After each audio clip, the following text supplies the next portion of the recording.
Today is a sad day, but also an exciting day because today Nilam left. She's now going back to Berlin because she has a casting today, and we're going to Zaragoza, which means that our road trip goes on and there's more adventures to come.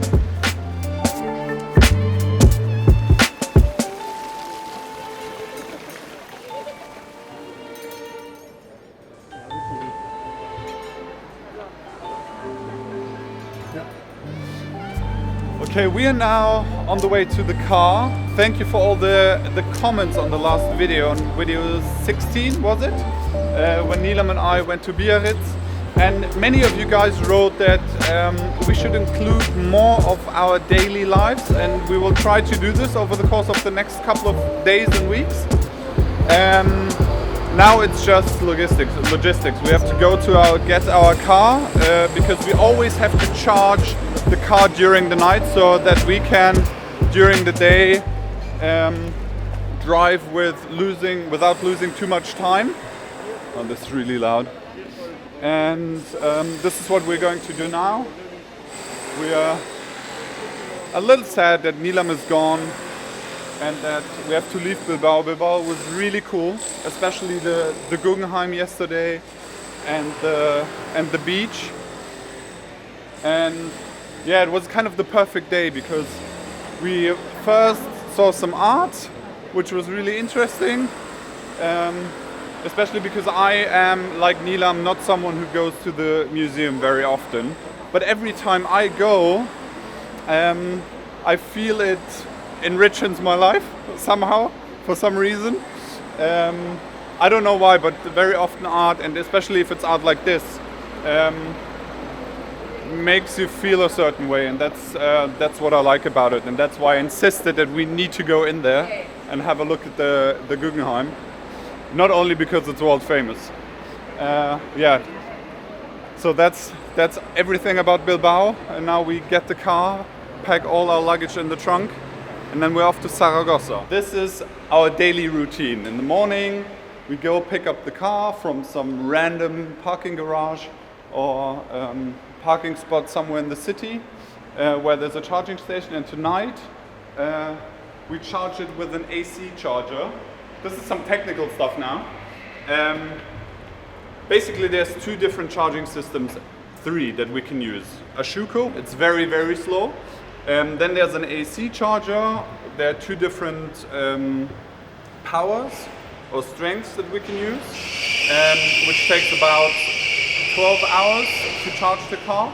And then there's a DC charger, and those are the ones that are really powerful, and those are also the ones that we use when we go for long distances, and that we have to, and when we have to charge during the trip. And with the DC charger, very often we only charge for half an hour or an hour. So, but this car was now charged for 12 hours, and it should be full, and the green light is on. So we're ready to go. Let's pack all the stuff in there. You grab your stuff, Richie, and then we can go.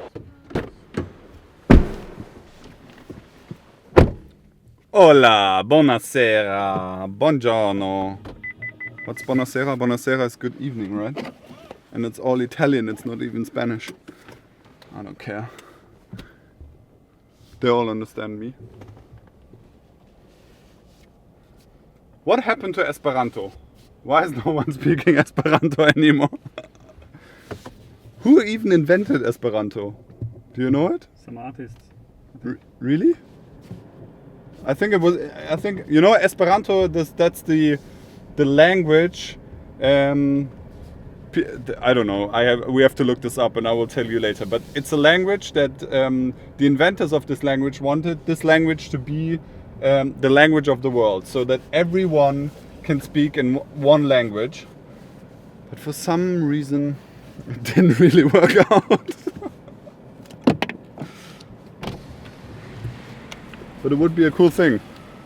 So imagine, instead of learning English or French or Spanish or, I don't know, Chinese, I did Latin in school, you learn Esperanto, and then you go abroad for the first time in your life and you can speak to everyone. That would be so nice. Because this is also what I like about learning languages, that you are able to go places and to talk to these different people and learn more about the culture. But then again, if we all spoke the same language, probably a lot of the culture would be lost, wouldn't it? That's awesome. This is the I love football. I know probably most of you don't care about it, but this is a really nice stadium. That's the stadium of Athletic Bilbao, and they built it in the same place as the old stadium was, and they built it at the same time. So they started to build the new one and slowly took away the old one. I found it out yesterday. Pretty nerdy, but it looks cool.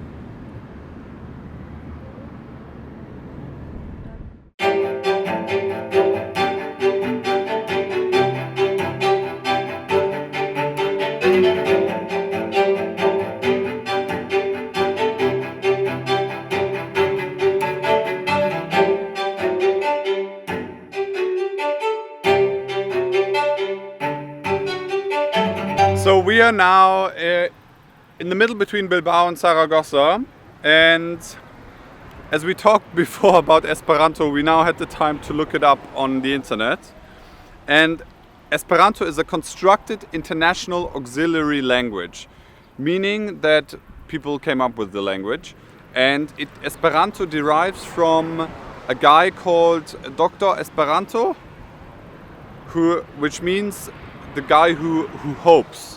So probably the people who invented this language hoped to bring everyone together. So the main purpose for the invention of this language was to, and I read this now, to find some means of overcoming the natural indifference of mankind and disposing them in the quickest manner possible, and en masse to learn and use the proposed language as a living one, and not only in last extremities and with the key at hand.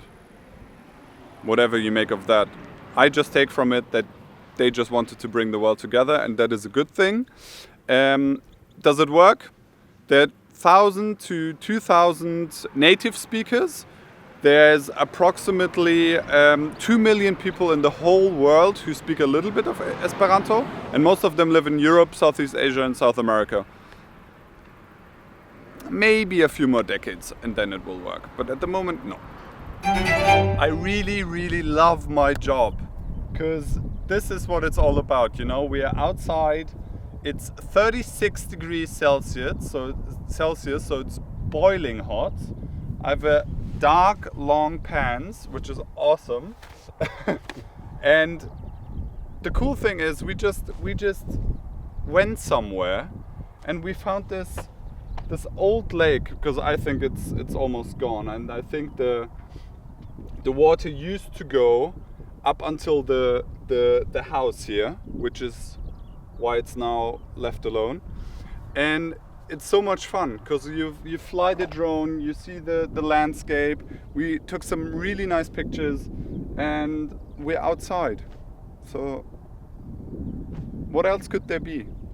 I mean, it's a dry, deadly landscape. Isn't that nice? I like it.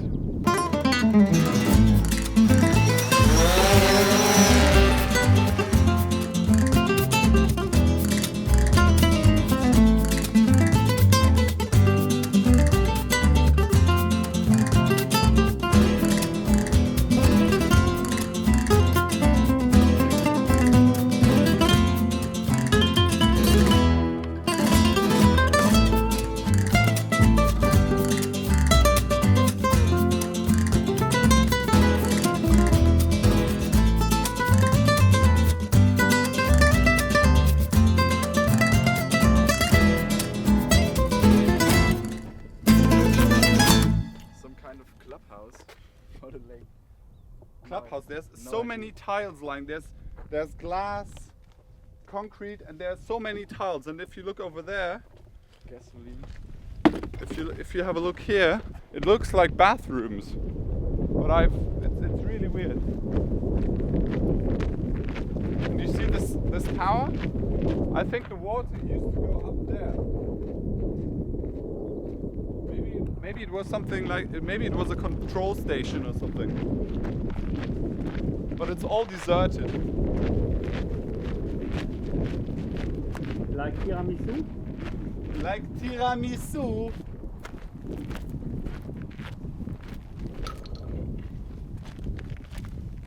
Yeah, it doesn't really look like offices. No, not at all. Maybe all the dirty, filthy people that were living here.